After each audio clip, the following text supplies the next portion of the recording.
అందరికీ శనార్థి నమస్తే.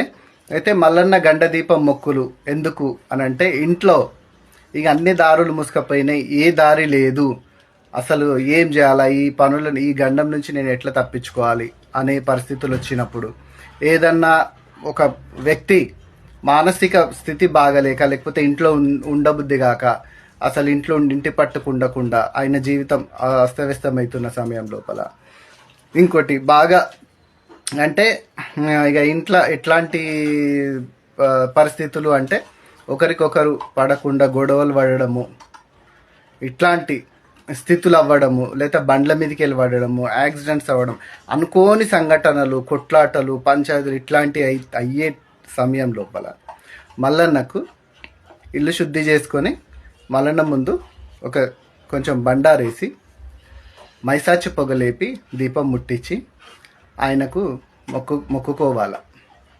ఏమని, స్వామి నాకు ఈ గండాలు తప్పితే, నాకు ఈ పరిస్థితులు మంచిగా అయితే నేను గండ దీపం ఎత్తుకొని వస్తా అని. ఆ పరిస్థితులు నీకు చక్కదిద్దుకున్న తర్వాత, మంచిగా అయిన తర్వాత, స్వామికి కుమ్మరింటికి పోయి మంచి పెద్దవి 2 కంచుళ్ళు తీసుకొచ్చి దాంట్లో పువ్వు ఒత్తి చేయాలి. పెద్దది తెల్ల కాటన్ గుడ్డ కానీ లేకపోతే పత్తి కానీ తీసుకొచ్చి పెద్ద గుమ్మడొత్తు చేసి అది మధ్యలో పెట్టి అఖండ జ్యోతి వెలిగియాల.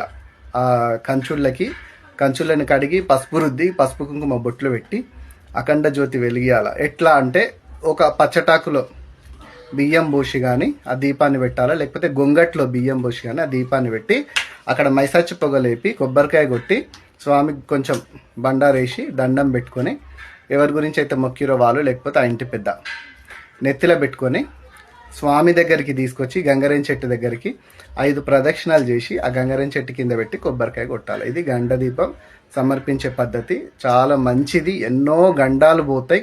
పోయిన వాళ్ళు చాలా మంది సమర్పిస్తారు. ఈ మధ్య కొంతమంది వెనుక పట్టిండ్రు, అంటే తెలియక. కానీ వెనకటి నుంచి గండ దీపం పద్ధతి అనేది ఉన్నది మల్లన్నకు. ఐలాండ్లోనైతే నంది దగ్గర తీసుకుపోయి పెడతారు. సర్వేజన సుఖినో భవంతు.